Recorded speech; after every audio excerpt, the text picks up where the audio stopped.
Hey guys, how you going? Welcome back to a brand new episode of Yeah or nay.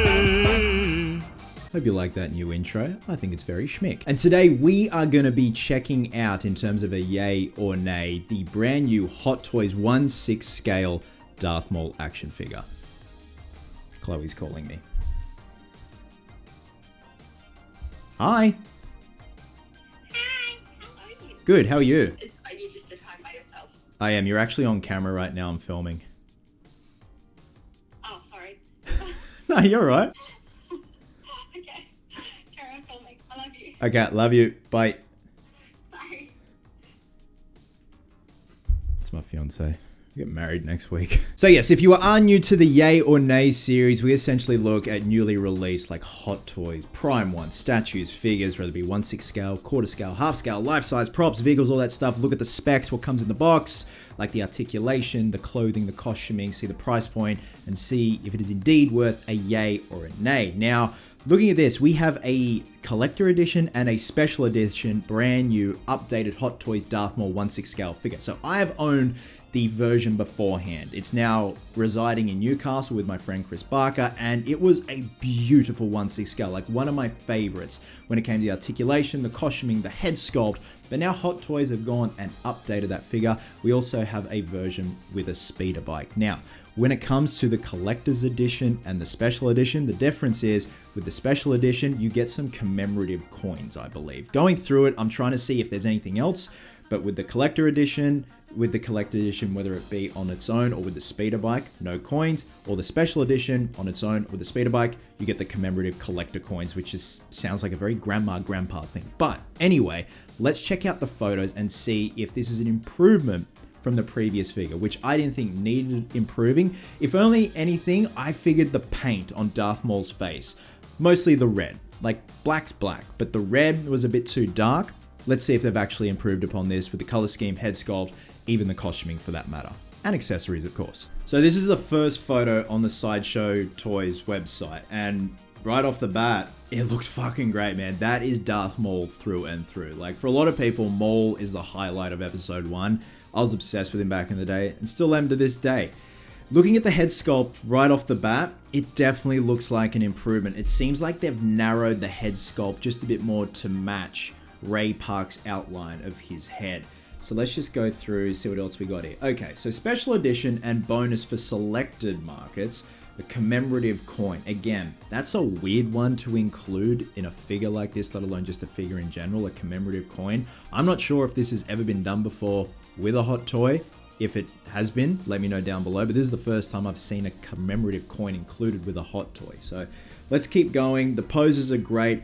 That's the type of pose that I love. Just something like that. Looks spot on. Love the snarl. Very Darth Maul. Now go through. We've got the robe now. He's got that kind of corduroy looking robe. And I love that from the Tatooine fight with Qui-Gon Jinn.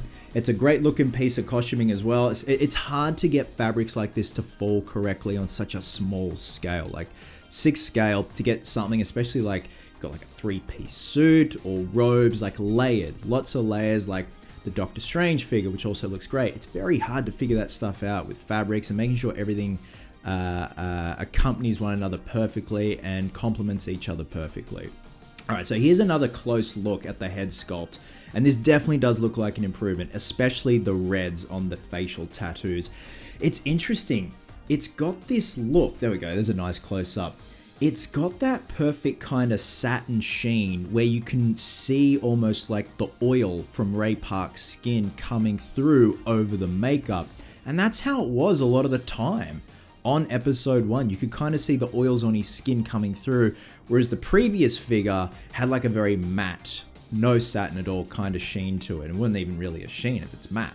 But a lot of much more of a darker red on that head sculpt, whereas this one looks great. They've obviously got the inclusion of the earring there, which they didn't take out, or Ray Park didn't take out, and they just included that because it was a nice little touch. But this definitely looks like an improvement with the head sculpt. So newly developed head sculpts with separate rolling eyeballs, which is great. So you got the 2 expressions there, which is great. I love the neutral expression and then the snarling, pissed off expression. So here we go. Here's a great comparison. This is the figure I had on the left. Great looking head sculpt, but now we've got the figure on the right with the new head sculpt, and that is a lot more accurate. That is a lot more of a slimmer kind of look, much more akin to how Ray Park's head shape was back in the day, back in 1997, 1998 when they were filming episode 1. And don't get me wrong, the previous figure is beautiful. It's still great. It's still a great collectible to have, but this one is definitely an improvement. They've really upgraded this one this time around.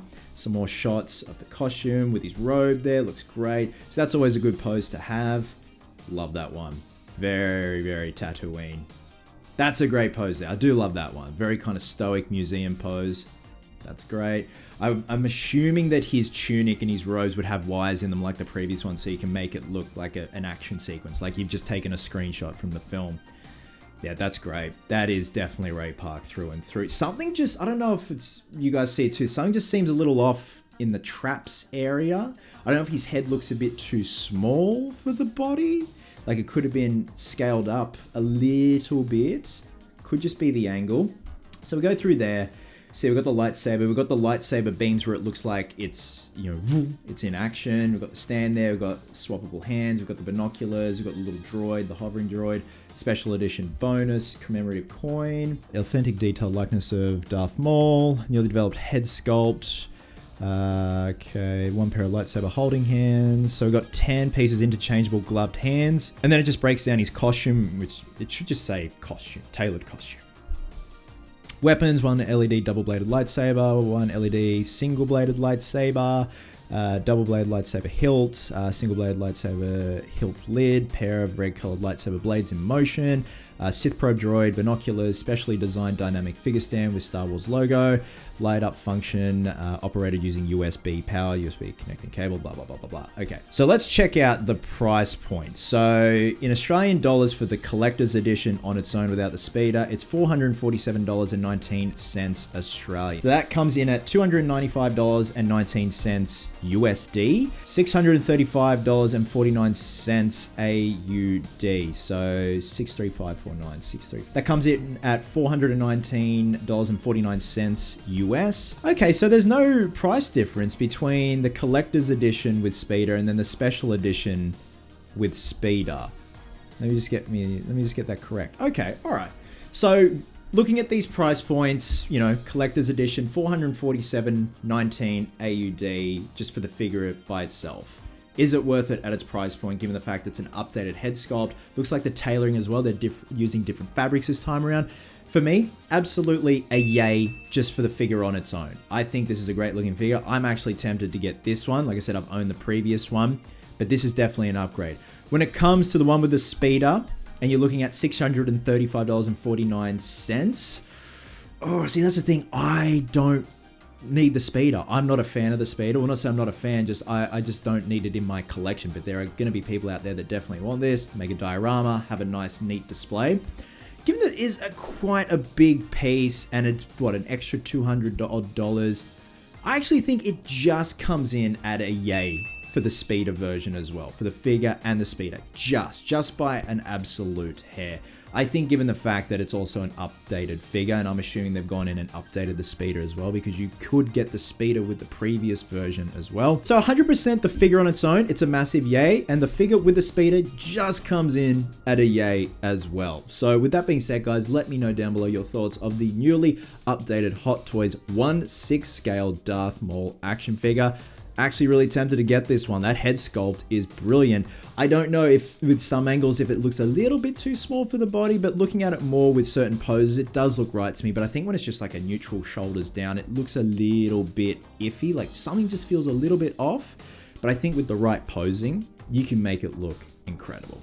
Love you guts, and I'll catch you in the next one.